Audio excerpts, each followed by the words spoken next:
Alright, Aiden, what are we doing with your hair and beard today, bro? Don't know what it's called. Yep. But what you did last time. Okay, so that is it's a crop. So it's a straightforward crop basically, is what I did last time. And we blunted the fringe off. And it was down to about just above finger length on top with a medium skin fade, I think. But you want to go for something more along those lines, yeah? Yeah. Because at the moment you've kind of got a bit of a fringe going on, haven't you? Yeah, I don't want that. And you're not a fan of it? Nah. Okay, cool. Right, we'll keep that out of the way for now. And we'll start working out the sides, bro. So we're going to start off by we're going to remove some of the weight through the sides. We're going to use a number 2. And we're going to put our first guideline in around the parietal ridge. Just going to be removing that weight. Yeah, the music's going well for you, bro. It's I really like the last song you did. It was banging. Oh, thanks. To be fair, it's Calm It was called, wasn't it? What was the recent one you did? Calm It was the first one. The last one was Calm It was good as well. Calm It was good. Simmer Down. That was the one I'm talking about. Yeah. The one, Simmer Down was the one with the space background, wasn't it? Yeah. And the aliens and stuff. Yeah. Calm It was good as well. Ah, thanks, man. You got your I don't know what it is. Your flow's changed over like the last year or two. Have you noticed that? What do you mean? I don't know, man. You spit bars differently now. I think I do think that. Some bits changed. I don't know what it is. You wouldn't know what it is. Something's definitely changed. I think as well. I care less, if that makes sense. Yeah. You're enjoying the process more than worrying about what people are going to say about it. Yeah. So I find I say better. What's your name that you're going by now? Charlie Louis. Charlie Louis.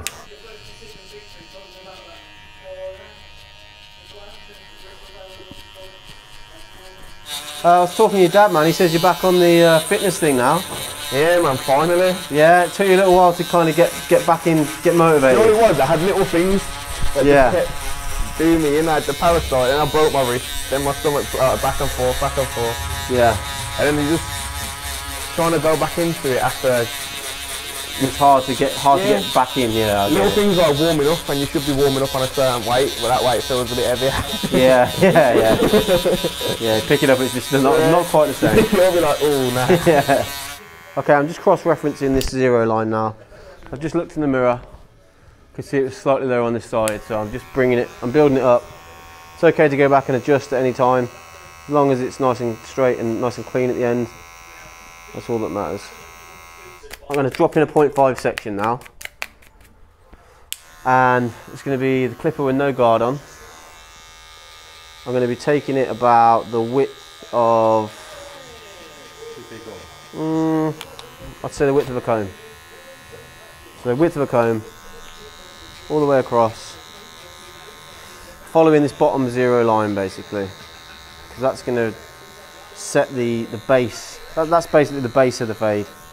So you're going to follow that all the way around. If the 0 dips, the 0.5 dips. We're going to move up now. I've got a 2 guard, and I'm going to have it fully open. So it's a 2.5. I'm going to go just ever so slightly higher with that first baseline. The reason being is, as you kind of go through the cut, you can see how things are going to sit nicer at different lengths. So just don't worry about going back to stuff and kind of adjusting it as you go. It's kind of part of the process of making the cut look and sit nice. 1.5 guard. It's halfway closed, so it's at a 175.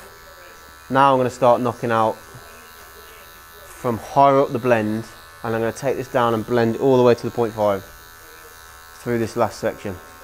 I'm manoeuvring down this now, so I've got this fully closed, so it's a 1.5. And I'm just going to keep doing that all the way around the head. We're down to a 1 guard. We've got it fully open, so it's a 1.5. This will be just a little bit shorter than the 1.5 that we've just had, so it's still worth going through it, through the motions with it. So this 1.25 now is starting to blend in already, which is a good sign. That means the hair is easy to fade and it's not going to need too much work. I'm going to close it again, so it's a 1 now. We've now got a 0.5 guard.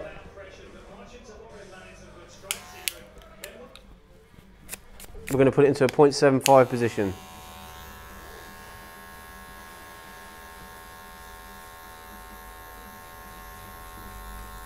I'm going to start knocking out a little bit of weight that I can see through the bottom of that one. So we're going to blow dry the hair from the left to the right and right to the left, and that's going to straighten everything out, make my life a bit easier.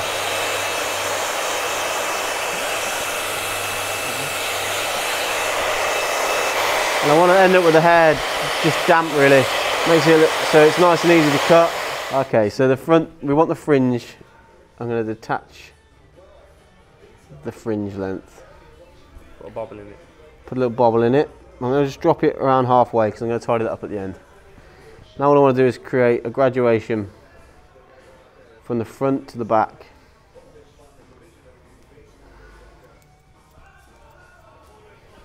It's very Peaky Blinder-esque, that, isn't it? And we're just connecting from the base to the fingertip. And this will just naturally give the hair a balanced cut and a balanced finish, so that when it all dries, all lies forward, it'll overlap each other and there won't be any tufts here or tufts there. So we're taking quite a bit of length off this because obviously it's a style change.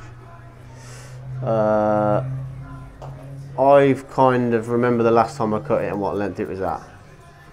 But if I wanted to determine the length here, I would have pulled up and asked the client when I was taking that centre profile, just in case you're trying to establish a length and you see that I haven't really talked about that, just because I know where it's at with this. I want it came, bro. You want it? Well, it's too late now, mate. So while we're here as well, we'll texture the hair. We're going to use the splicing method, and that means that when the hair is styled, it's going to show. It's going to show all this texture. And it'll stop the hair looking flat as well.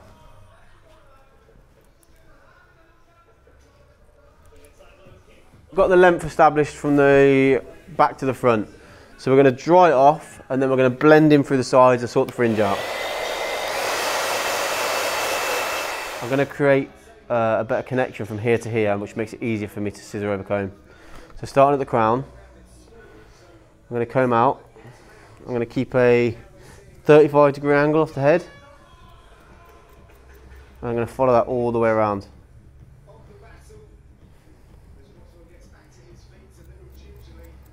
We've got a 7-inch scissor and we've got a wide tooth comb, and we're going to just be blending through the parietal ridge and over into the hair, and it's just going to take out any excess length through there.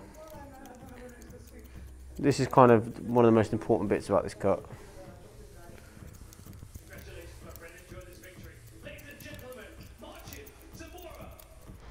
I'm just going to box this off. So I'm going to start in the middle, I'm going to work my way out.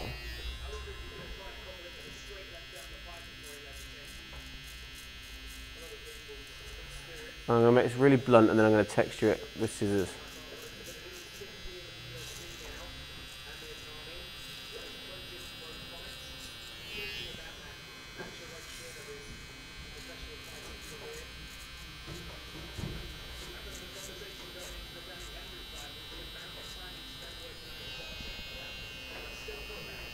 So yeah, I'm just literally taking out individual sections of hair to create a little bit of a break upon that, because if it was just so square, and Aiden's hair, it does sit quite straight as well. But when we style this in a sec with a little bit of powder, all the texture will show that we put into it. Magic dust. Magic dust, mate. I'm just going to take a blade. This is going to help me texture the hair as well. This kind of just picks out everything that's at that length. As long as you hold the blade nice and tight. You'll get to a point where there's nothing being cut. And as long as you hold the blade in that position, that means the haircut's going to be at all one level.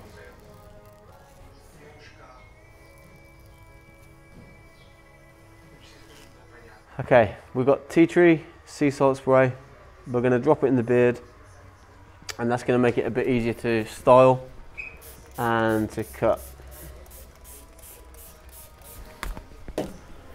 This is very, very thick hair on the beard. I remember this last time, mate. I think I lost the brush in it last time, didn't I? Yeah. So just take it, if you take it little bit by little bit, you get to where you want to go, and the client's not shocked when you've took like 2 inches of his beard off. If you just do it touch by touch, you kind of get there without anyone but getting upset.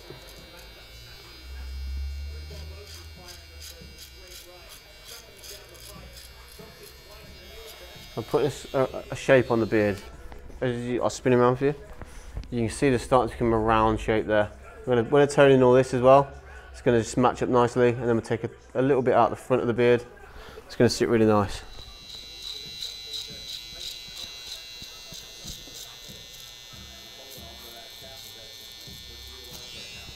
I'm just going to follow that angle all the way around. So when you want to shave on the bottom of the throat as well, pull the skin over. You can just access that easily without going over the Adam's apple. And you can just pull the skin the other way on the other side.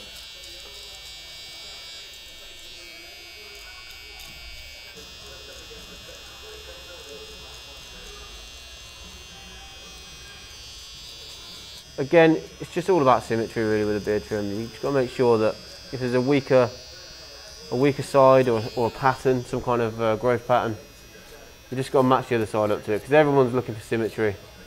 Even if it's someone who's got a stronger side, it's best to go with match it up to the weaker side, and then it looks like it's cut properly. I'm going to start with a 2 guard.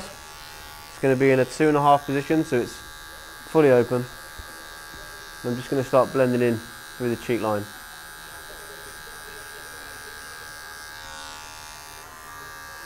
Close that up now so it's in a 2 position.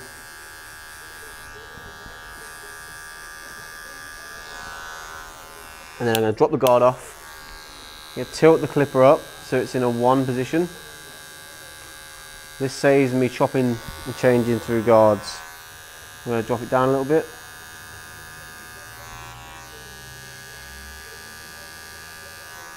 And then just flicking out with the very corner of the clipper at the top. This is going to look really sharp when it's lined up. Okay, so I'm going to start taking in some of this bulk now. I've blended down to a 2.5 there, and I'm looking to make that really flush.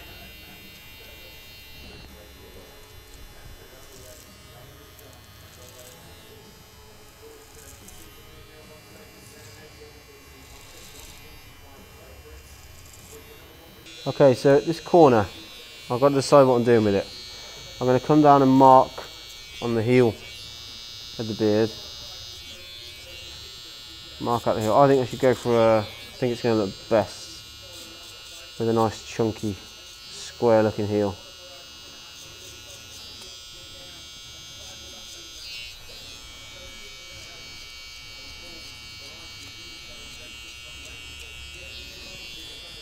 So I'll cut that in and I'll just show Aidan.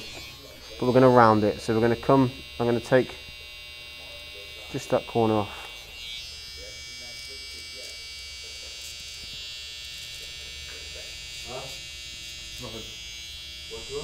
Nothing. Oh, he's fucking aggy today, isn't he? Come down the heel. Make sure it's nice and tight.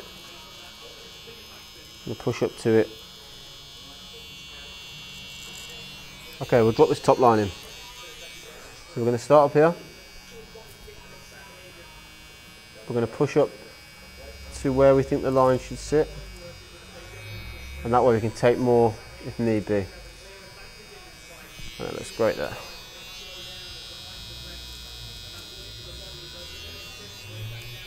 And then we're going to work up this line here. So I'm going to pull the skin taut, drop a straight line in, and as I drop it, it will have a natural curvature to it. And then the same here, I'm going to pull it straight, put a straight line in, Dropping it and have a curvature to it. I want to follow this hook round now in like a half moon shape. I can do this by using a pivot. So put a finger down to pivot, a bit like a compass. And then I'm going to switch to a comb. I'm going to comb the tash out. I'm going to take a little bit of bulk out of it. So I'm going to approach it from underneath, pull it out to where I want to cut it.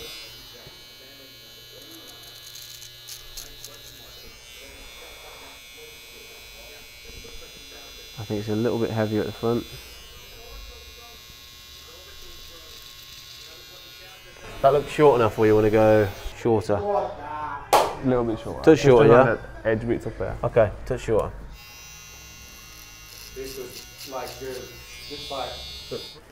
Okay, so just following that line that I'd already put in with the detailer, just sharpening it up.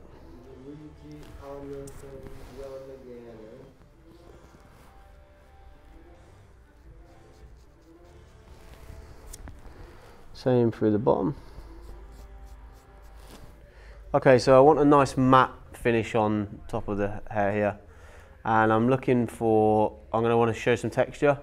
We dropped a lot of texture in it, so I'm going to opt for a powder. I'm just going to apply liberally into the fringe area as well. And then a little trick for getting this to the bottom of the hair root, where you want it, is you take a vent brush and just rock it side to side. You can feel it kind of dropping in, the powder dropping into where the hair is, where the root is. That's not such a spasm. I don't know what that. Tired, mate, that's what it is. But yeah, I'm going to work that all the way in. I can feel it kind of grabbing the root and almost giving the hair volume.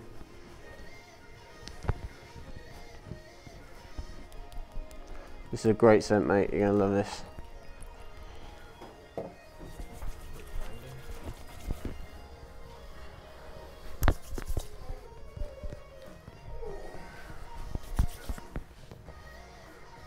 Just going to apply it to the top of the beard.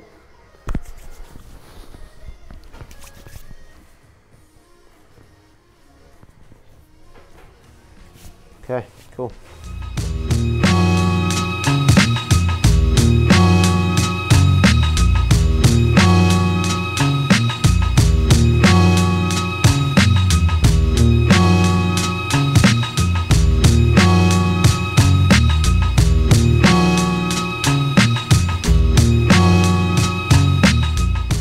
Whoever knew sweat could smell so good? I did, because I've been using Beardbrand's new deodorant. Grab it at beardbrand.com.